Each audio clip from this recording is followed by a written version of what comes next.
Continuing part three, let's identify a couple more properties of algebra with dot products.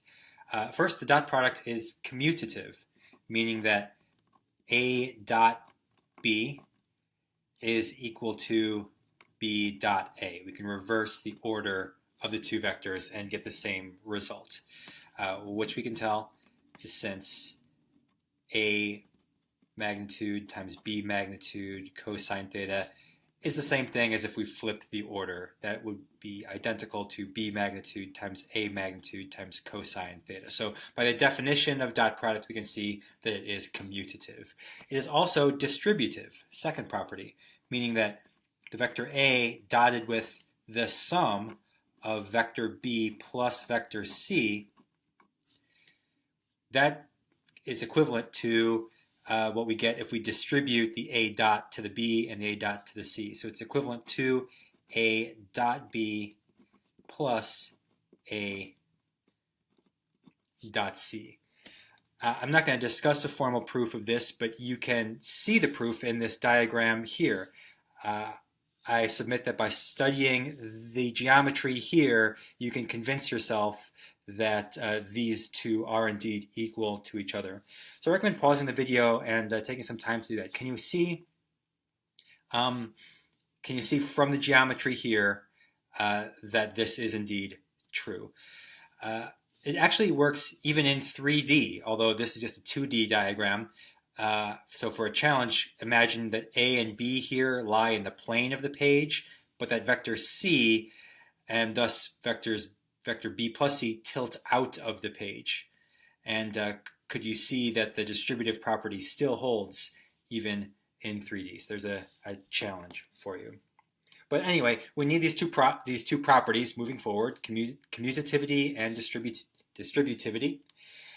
And now I want to identify another way to express the dot product. Let's note the dot products of unit vectors, like I hat, j hat, and k hat. If we dot I hat with itself, then by definition, that is equal to the magnitude of I hat times the magnitude of I hat times the cosine of the angle between them. Well, a vector is parallel to itself. So the magnitude of a unit vector is 1. The magnitude of a unit vector is 1, and the cosine of 0 is 1. So a unit vector dotted with itself is just unity 1. So I hat dot I hat is 1, and j hat dot j hat would by the same argument be 1, and k hat dot k hat is 1. But if we dot a unit vector with a different unit vector, say I hat dot j hat, that'll be the magnitude of I hat, which is 1, times the magnitude of j hat, which is 1, times the cosine of the angle between them, which is 90 degrees. They're all perpendicular to each other. Cosine of that is 0. Dot product of those is 0, because of course perpendicular vectors have 0 dot products. There's no part of these vectors that is there's no part of either of these vectors that's parallel to the other. They have no parallel parts. So I hat dot j hat would be 0. I hat dot k hat would be 0. J hat dot k hat also 0. All three are perpendicular to each other. So with these identified, let's use this distributive property here to let in the following demonstration. So let's let vector A be represented as let it be represented in terms of its components, ax, ay, az, and the unit vectors I hat, j hat, k hat. So A is ax times I hat plus ay times j hat plus az times k hat, and likewise for B. And just follow through my arguments here. Then A dot B this is vector A dotted with vector B, and we're going to distribute here. So the ax I hat gets distributed to the bx I hat, the byj hat, and the bz k hat. That's this first line. So we get ax I hat dotted with bx I hat plus AXI hat dotted with BYJ hat plus AXI hat dotted with BZK hat. And now these two terms are going to vanish because I hat dot J hat is 0, I hat dot K hat is 0. And then we move on to the next line, where we'll take AY J hat dotted with these three terms. So AYJ hat dotted with BXI hat plus AYJ hat dotted with BYJ hat plus AYJ hat dotted with BZK hat. That gives us these three terms. And the J hat dot I hat is 0, the J hat dot K hat is 0, and only the J hat dot J hat term will survive. And likewise for this last row, we'll get from dotting AZK hat with each of these three terms. And the K hat dot I hat term will be 0, the K hat dot J hat term will be 0, and we'll be left with just the K hat dot K hat term. So of these 9 terms, 6 disappear, and of the surviving terms, I hat dot I hat is 1, J hat dot J hat is 1, K hat dot K hat is 1. So this all simplifies down to AX times BX plus AY times BY plus AZ times BZ. What we've found from all of this is an alternative way of expressing the dot product. So the vectors A dot B, A dotted with B produces a scalar, a single number, that is equivalent to the sum of the products of their parallel parts. AX times BX plus AY times BY plus AZ times BZ. One of our most important results here for dot products. An alternate way to express the dot product of vectors A and B.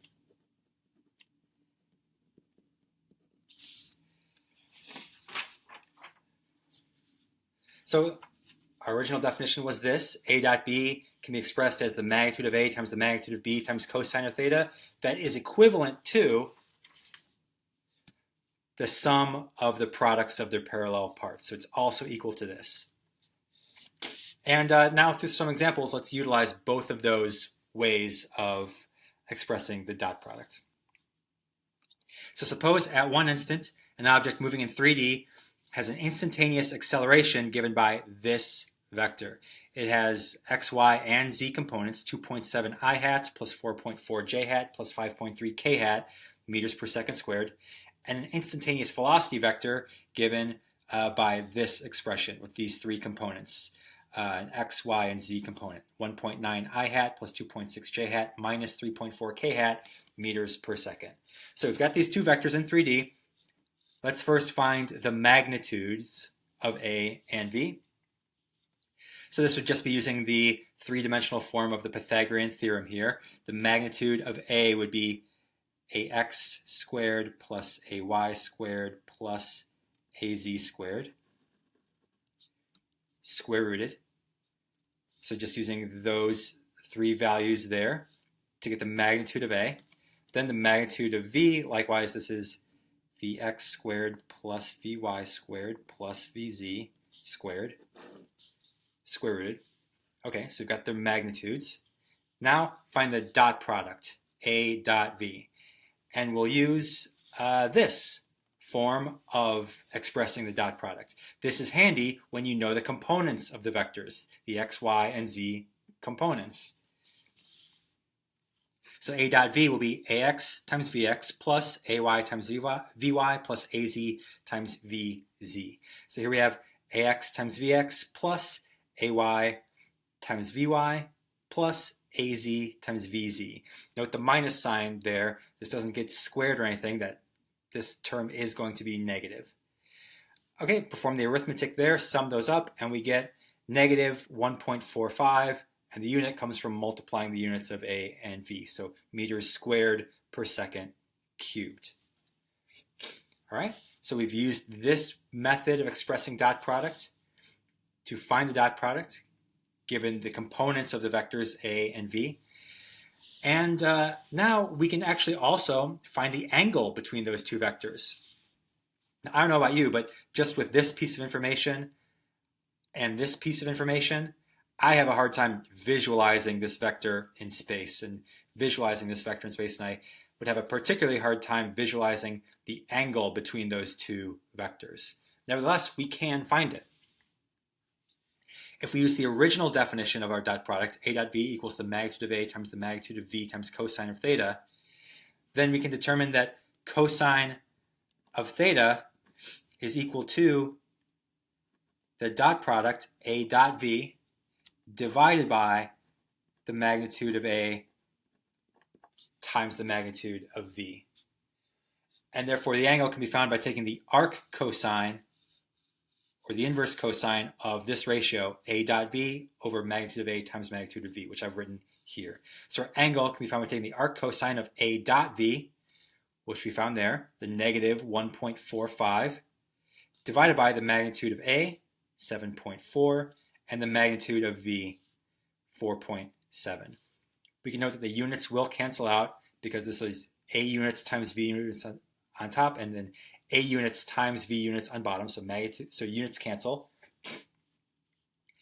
And then take the arc cosine of this expression here, and we get about 92 degrees. So note, we found that the angle between them is a little bit greater than 90 degrees. It's an obtuse angle, which we could have predicted because we found the dot product was a negative value. That right there tells us that the angle between them is greater than 90 degrees, that they are partially, at least partially, opposing one another. Okay, so I've gone through an example of how to find their magnitudes, dot product, and angle between them. Now I've got some examples for you to try out.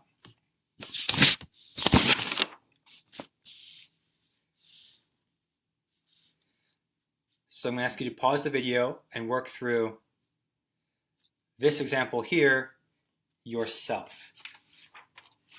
It's just like we just did. You're given two vectors, an acceleration vector at an instant and a velocity vector at an instant. Find the magnitudes of A and V, then find the dot product, and then find the angle between them. Go ahead and pause the video now.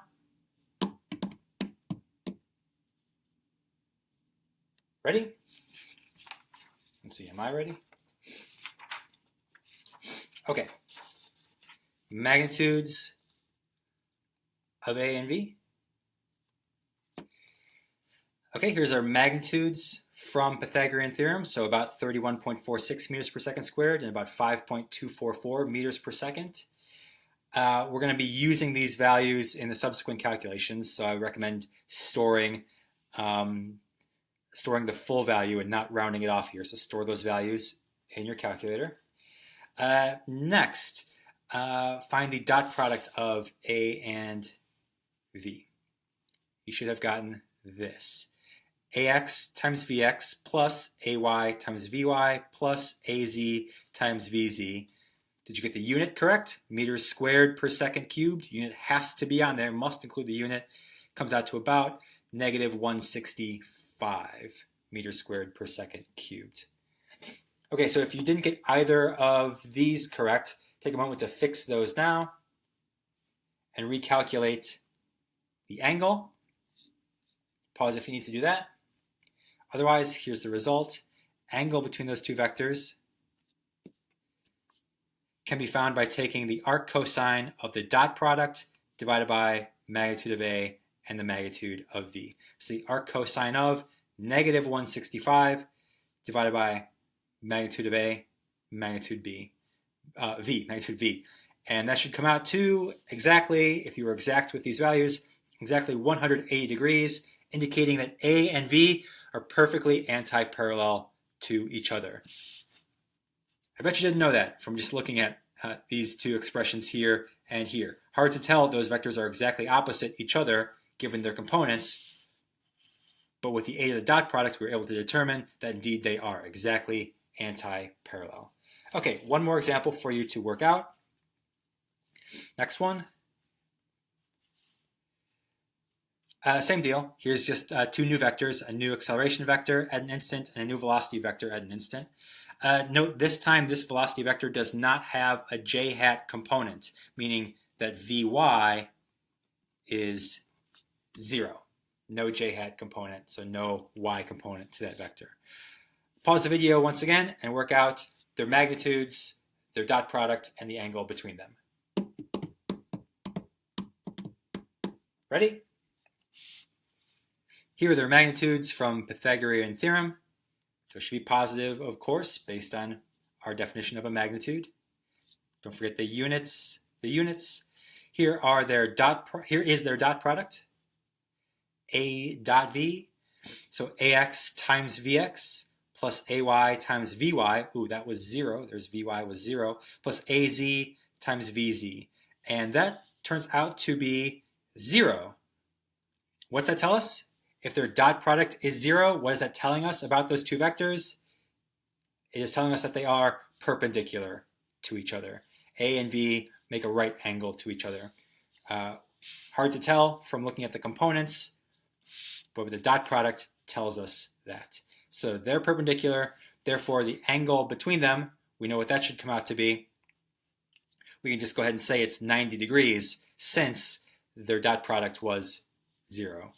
We can conclude from this piece of information that they're definitely 90 degrees apart. No other possibility. Okay.